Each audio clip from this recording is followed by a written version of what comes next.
How to make sure that your clients build muscle. This is one of the most poorly done things, I think, in personal training, because weight loss is kind of a mass thing, okay? But building muscle, building impressive physique with your clients is where you are going to get those standout before and afters. No one really wants to look like a smaller, shrunken version of themselves when they lose weight. They want to be lean, but they also want to have, like, for men, shoulders, arms, chest. For women, obviously, they want to have glutes, they want to have nice shoulders, they want to have nice arms, okay? Building muscle is paramount to that. And while people will get some newbie gains, then actually building decent muscle to build impressive physique gets done really poorly. And this is something that people don't really understand very well, I think, in the beginner personal training world. And it's kind of just like, there's lots of conflicting ideas and stuff like that. So I'm going to go through with you my 3 key things that I make sure all clients do in order to build muscle, okay? And I'm also going to show you how to make sure that you deliver it within your online coaching program in order to make sure that your clients are actually doing it correctly, okay? So we need to understand how muscle is built, okay? Now, there was many forms of ideas about this, like back in the day, like, was it the pump? Was it like stretching? Was it like the breaking down of muscle fibers and then the body repairing it, okay? Now, that does happen. All of those things do happen in like minuscule amounts, but realistically, what actually happens in a very laid down term is that when your muscles feel a certain amount of stress, there are signals that your muscle sends to your body to basically say, I'm under a fucking load here and I'm not sure how much more of this I can take. You better send me some shit to build more muscle, essentially. So it was more of a signaling effect than like a breakdown and damage effect, which is what I always thought when I first started training. I thought I like had to create tears in my muscle, which would then be repaired bigger and stronger, which you can understand because your brain kind of goes, oh yeah, I can see how that makes sense. But it's actually more of a signaling process where there are certain things under certain amounts of stress where your body will understand that and send signals to the different parts of the body that control hormones and things like that and build muscle. Very layman's terms, but to be fair, if you explain it to a client, that's how you'll have to explain it to them as well. So what actually causes those signals? Now, the main thing of that is something that we call mechanical tension. And again, I'm going to give you some really like basic science here. I used to be a science teacher, if you didn't already know. So I'm going to kind of try and give you it in layman's terms, okay? Tension is the amount of strain that's placed upon the muscle, okay? And the muscle is a certain length, and basically it will have enough force along it to basically signal this muscle thing, essentially how it works. What causes mechanical tension, okay? There's really 2 major things that I want to focus on with mechanical tension, okay? There is the range of motion, okay? So how well is that exercise performed? Is it performed through a full range of motion? If the muscle isn't moving very much, it's not able to create a lot of tension, which then doesn't send that signal, okay? The second thing is the load, and also the thing is proximity to failure, and I'll explain that as well. Okay, so first thing, range of motion. The muscle, like I already said, has to move through a full range of motion. It has to stretch and it has to shorten in order to kind of create that level of tension, all right? So the first thing you need to consider is, are my clients training through a full range of motion? Now, what you will find happens is that clients will use a full range of motion when they first start, okay? So when the weights are light, when everything's comfortable, when they're learning form, they will use a full range of motion. And then what happens is, as you increase the load, as they have to use bigger and bigger weights in order to create higher amounts of tension to then signal more muscle growth, what they will do is subconsciously, they'll get a little bit worried about it and they'll start shortening the reps.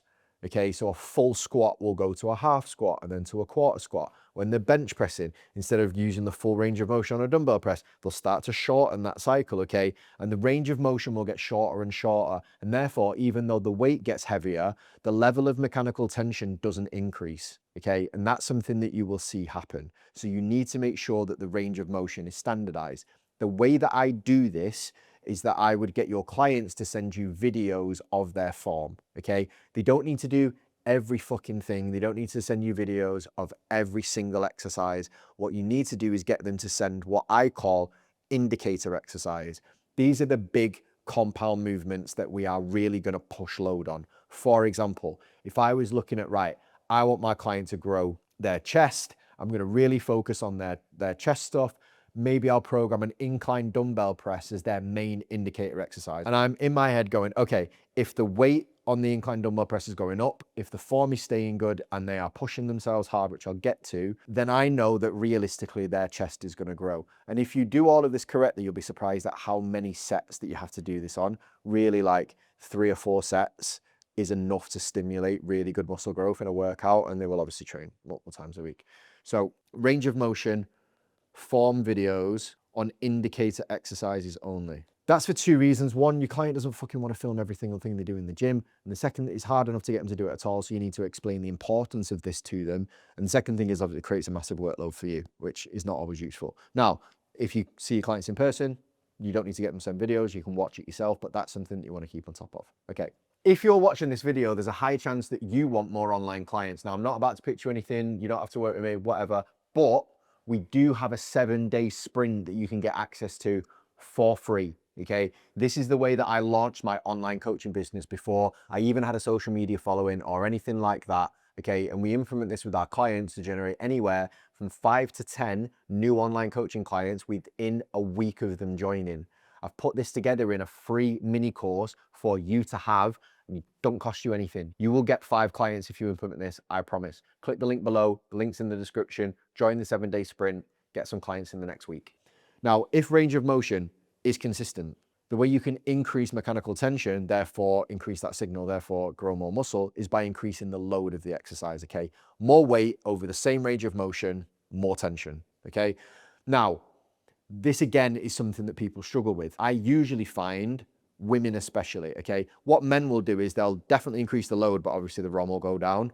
Okay, women will probably usually keep the form the same, but they will stay the same weight. They will only make really, really, really small jumps in weight. And the problem with that is, if there's not a greater signal, you don't get a greater response, which means that their muscle doesn't grow, essentially. So you need to be careful of load. Now, one thing that I would always do with this is every single time a client completes a workout, I have them log the sets, reps, and how much weight that they used. And if I notice that a client is using the same weight for the same reps every single time in the last couple of weeks, I will visibly tell them, you need to increase the weight on that. You've done that exercise with that weight for the last 2 weeks. That needs to go up by 5 kilos or 10 kilos or whatever, depends on the exercise, okay? But I will actually give them that. That's one of the things where online coaching falls down, is because when you're an in-person personal trainer, you will naturally do that. Okay, if a client comes in and they squat 60 kilos, the next week you see them again, you do the squat workout again, you're going to make them do 65 or 70, depending on how easy it looked to them. Okay, so this is one of the ways where online coaching kind of falters. You need to be able to read the data and make the adjustments based off that. I used to do that for every workout for every client. It just tells you like how detailed you can go into this. But again, if you really want to kind of just get your bang for your buck, indicator exercise. If the load is going up on the indicator exercise, generally the load is going up elsewhere. And even if it isn't, if they're being a little bit of a pussy about it, if they are still consistently increasing the load on the indicator exercise, they will grow. Okay, so again, indicator exercise, weights used. And the final thing is the proximity to failure. Okay, this is the final piece of the puzzle. Okay, if somebody is generating enough tension in order to create that signal to create more muscle growth, generally it happens very close to failure. So for example, what I mean by that is, let's say your set is 10 reps, okay? 10 being, I literally can't do this anymore while maintaining the proper correct range of motion and the correct form. And 1 being, obviously this is my first rep and I find it quite easy. Most of that signaling happens here, okay, in 8, 9, and 10, meaning I'm finding this very hard. I'm finding this so hard, I'm probably not going to be able to do anymore. This is the last one that I can do before everything breaks down and goes to shit. The problem with it is most people left to their own devices will kind of finish around here, which if you get in here, you'll get a little bit, all right? But you really need to be playing in this kind of ballpark. Ideally, here. I like here. Here, you get a risk of injury, especially with new trainers, like they can't always push that hard. Also, it causes a lot of soreness. Usually if it's like a new exercise that they're doing or it's something that they're not used to. So my sweet spot is usually like 8. 8 out of 10 is like where I like to program most of my clients. And I need to make sure that that's the case. Therefore, I need to teach them and I need to coach them what 8 looks like, how that should feel, what the set looks like. Because a lot of people don't know what this feels like. A lot of people don't know what 8 feels like. They think 8 is here. And then when you actually get to them and you put them through a training session, they are here, okay? Now, one of the main things that I like to do for working proximity to failure is actually workshops. Okay, this is one of the major downfalls of online coaching. Okay, it is hard for you to quantify how hard people are pushing themselves.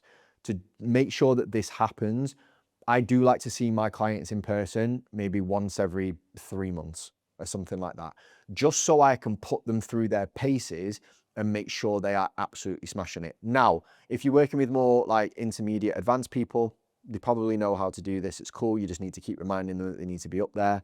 For people that are new, they don't know what this feels like, and therefore it is usually better to put them through something like this in person. So if your clients are within the local area, hire out a gym one Sunday, once every 3 months, get all your clients in there and do a little bit of a workshop, okay? You can do it in a group setting, they can pair up, whatever that looks like, and you can go around and make sure that they know what that feels like, okay? This is one of the reasons why people don't grow muscle, because it's actually probably more technical than fat loss. There's a lot more to it, and there's less margin for error, okay? You can't eat less food and not lose weight. It just doesn't happen. But you can train with weights and end up building no muscle. People do it all the fucking time. I see skinny people that go in the gym all the time, and it's because they are not taking account of these three things, okay? That was a very basic scientific version of how to do that, but I wanted to go through it because I think it's something that people don't understand very well, especially when you're a new personal trainer, because this usually comes from a little bit of science understanding and then a lot of time in the gym and working with people. So this is what you need to ensure happens, and this is how you implement it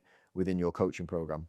Hopefully that was useful. Bit of a different video, a bit more of like a tutorial and kind of theory-based thing, but I think it's really important for you to know. Let me know how you found it. If you've got any questions, ask in the comments. I'll see you next time.